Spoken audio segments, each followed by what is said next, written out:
Kai, front right here. Yeah.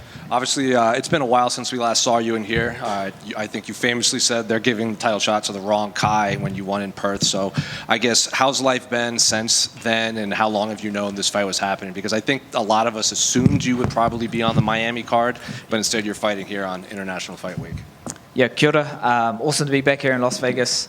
I guess waiting patiently has paid off.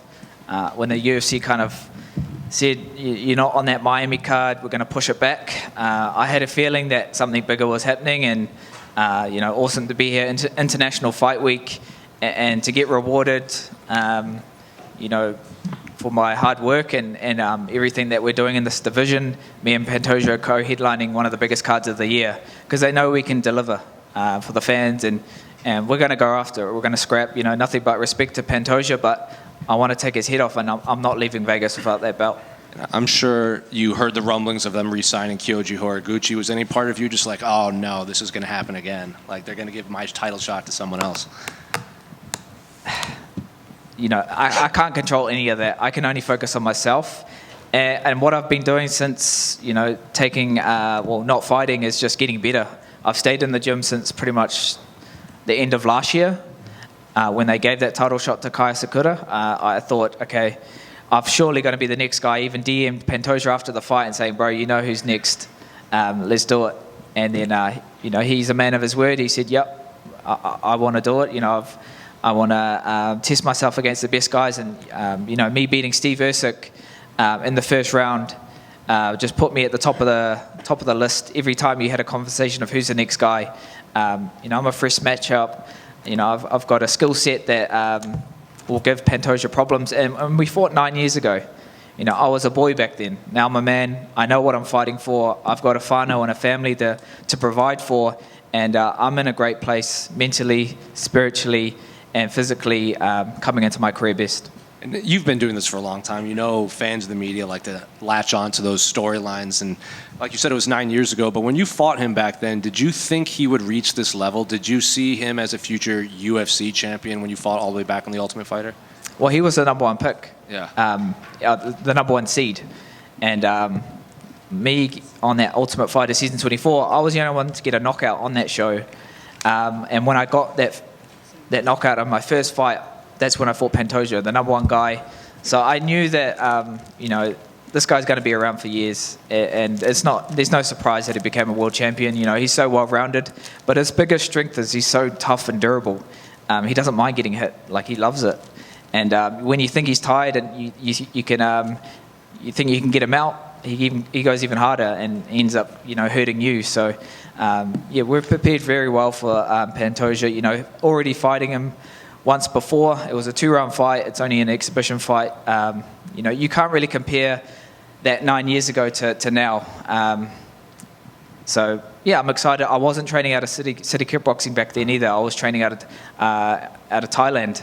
And then after that fight, after the Ultimate Fighter, that's when I went back to my hometown in Aotearoa, New Zealand, and started training under Eugene. So I feel like that's all the difference. Definitely did what I needed to when I was in Thailand and got me to a certain level. But when I came back home, that's when you saw the evolution of my game. To kind of go off of that, you've been in these big camps before, but a lot of your teammates have also been fighting around the same time, and maybe your coach has to split time and everything. So I guess what's camp been like now that it seems like all the focus can be on you to prepare for an undisputed title fight? Yeah, that's what I talked about with the commentators. It's been awesome being selfish and having all this attention from my coaches and my teammates because they can get the best out of me. There's nowhere to hide. I'm the person in the middle. I'm the guy getting ready for this title fight. So, I've got a great team at City Kickboxing. So much love for my coaches and my teammates that push me daily. And I've just helped myself since the start of this year, just grinding. I coach a rugby league team for wrestling, and they had a game here in Vegas earlier this year. And I didn't come because I knew I've got my own belt to win. And I just wanted to give my best chance. And that was just grinding. And that's why I feel like well prepared for this. I put myself in every bad position. I've had to fight my way out of it. And this dream, I've been fighting for 15 years now, professionally. When I first made my debut, I was 17. And now I'm 32, coming into my prime. And I'm coming into my career best. So with all that experience, the highs and the lows, the setbacks, the learning curves, I'm still here fighting, and I clawed my way back to a title shot. So I'm excited for the challenge. Nothing but respect to Pantoja, but I'm not leaving Vegas without that belt. And in another interview, I heard you say something, I think the phrase was like, you sometimes watch your own work when you're fighting, like you'll land a big shot and you might, I was going to say, like, what exactly did you mean by that? But also, like, Pantoja seems like a guy you can't do that to, because even if you land flush, he's probably going to keep coming forward. So I guess what's it like preparing for someone like that? Yeah, when I said that, it's just, I believe in my power, my knockout power so much that, sometimes when I fight guys, it only takes 1 or 2 shots and you've found that kill shot. But Pantoja, I know you're going to have to land at least 10 to 20 kill shots to get him out, and we're prepared for that. We're ready for the fire. I'm not taking a back step. I want to meet him in the middle, and I want to showcase all my skills and let him know that, yeah, you can't hurt me. I'm right in the middle, and I'm going to stay in his face. So even if he wants to get me to the ground, I've got the best takedown defense in this flyweight division. I've shown it time and time again against these grapplers, these wrestlers, these Klingons. The fans want to see knockouts, so that's what I deliver. Just last one for me. We've been interviewing you for a long time. We've seen your culture and your Maori everything.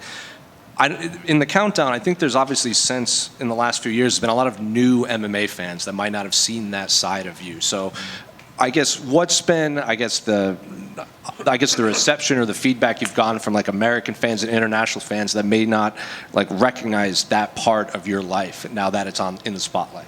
Yeah, it's just been a big part of, I want to put the spotlight on my culture, me being of Māori heritage and my people, and especially in Aotearoa, New Zealand.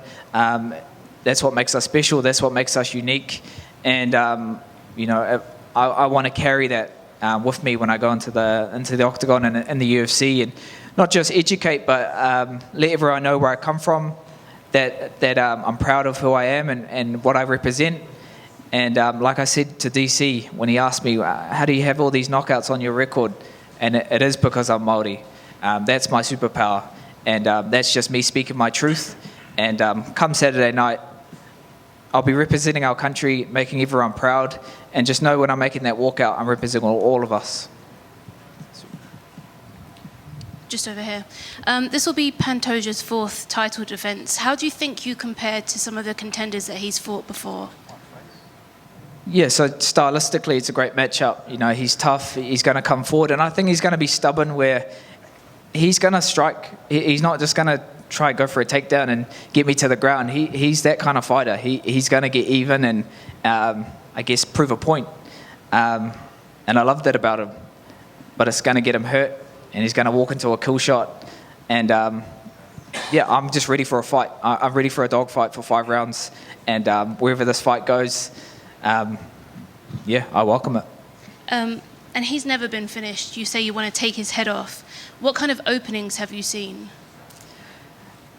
When he gets tired, that's openings. When I see him getting a bit sloppy, maybe hands get dropped a little bit, and just whenever the fight is going through those scrambles and those in between exchanges, I want to capitalize on it. But I'm just ready for the challenge, and I've got 12 knockouts on my record. He's calling me the Mike Tyson of the flyweight division. I'm the first KaraFrance of the flyweight division, so that's the name I'm living up to. And then last one from me, obviously, co-main event on a big card this weekend. What's your prediction for the main event?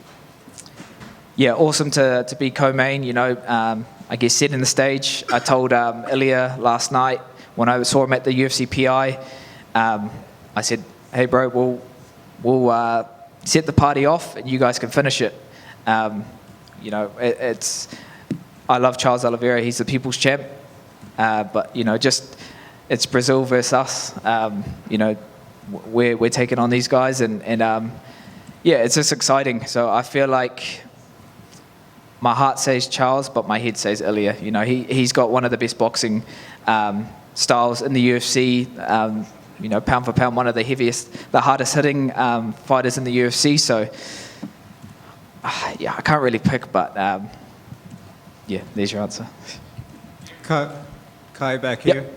Kai, you did an interview talking about growing up as a kid, that you were bullied and the emotional struggles with that. What would young Kai KaraFrance think of the man up here today about to challenge for the world title?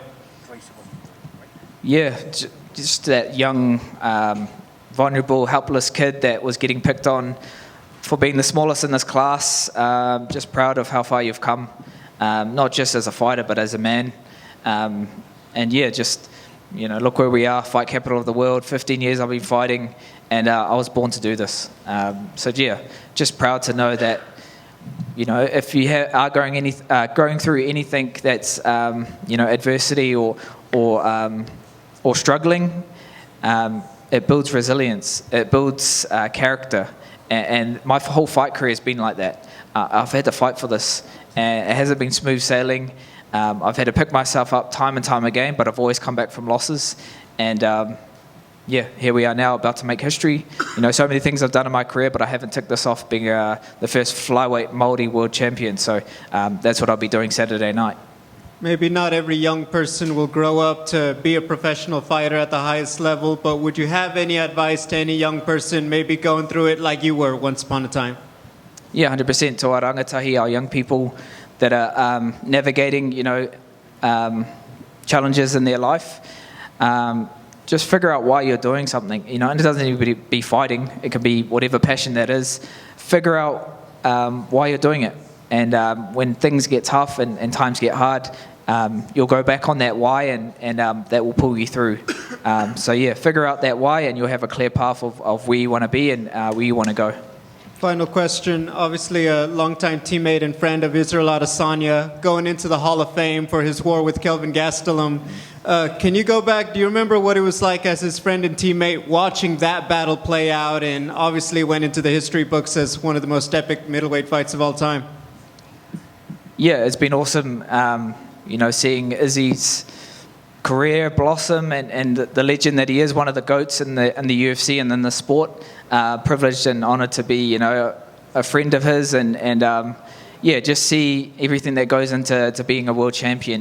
There's so much hard work that goes into it. So when he fought Gaslam, I remember watching it and just being proud. I knew that he wasn't walking away with. He wasn't leaving without that belt, and Kelvin Gaslam's a warrior in himself, and for those guys to just leave it in the ring and in the octagon and give the fans one of the best fights ever, it just cemented Izzy's legacy as one of the best, and just proud of him. Thank you. Kia ora Kai, ke konei. Kia ora. Kia ora. First of all, mihi atu ki a koe. I feel like you're here at International Fight Week fighting for a title, and you haven't only brought yourself to compete, you've brought people like myself from New Zealand here with you, so nā mihi ki a koe mō tērā. There was a comment earlier about taha Māori and how you've showcased your culture on the world stage and educating somewhat fans on what that culture is to you. I just wanted to ask you though, as a Māori who has really amplified this camp, who he is and where he is from, how much that mana and kaha has really helped you in this fight camp for a title fight. Yeah, this fight's bigger than me. That's what I've channeled this whole camp. And when they asked, what do you want to do for the countdown? I'd already been a part of a kapahaka group, Te Poho o Hine Kahikora, under Jeff and Neti. And, before I had this title fight, I was training just to be around that knowledge, to be around my Māoritanga and to be immersed in ancient protocols that our tupuna would have done going into battle, but also just to be around that. And it's really strengthened my connection, to the whenua, to the land, and just everything that embodies me. Before I'm a UFC fighter, I'm myself, I'm kaiwhare, and I'm Māori. So this camp's been a lot different. So when the countdown asked, what do we want to do? I still retain that haka that we learned for Te Matatini with the ropu, and I said, this will be my Te Matatini stage, doing it in the cage. And to have all my ropu there, all the tāne, all the men beside me, just showing our culture on this world stage and giving us the spotlight and the platform to do it the right way and do it authentically. And it worked out perfectly. You know, I had tears in my eyes after I did that first haka because I knew my tupuna would be very proud of how far I've come, not just as a fighter, but as a tane, as a man, and I'm proud of where I come from. So I wanted to showcase that for this fight, especially for being a world title, such a special moment. And it's been awesome to just feed off that Modi, that life source, and give it everything. And I'm just here, you know, I can't be anyone but myself. And I'm not speaking to the world, I'm speaking to my people. And that's the only voice that I'm trying to reach. Because, it's important. It's important to be proud of where you come from and just be unapologetically Māori. And especially in the day and age that we're living in, especially in Aotearoa, with everything going on, there's no better time to stand on your mana and embrace it. Mauri ora, bro. Mauri ora. Kia ora kai. Tuatahi ake me mihi ki a koe. E noho nei hei kai whakakanohi i te iwi Māori i a Aotearoa. Ko tahi anake taku pātai ki a koe. Kua ara rānei te mata hi taua. Ko ara te mata hi taua. Kia ora, bro. Mauri ora.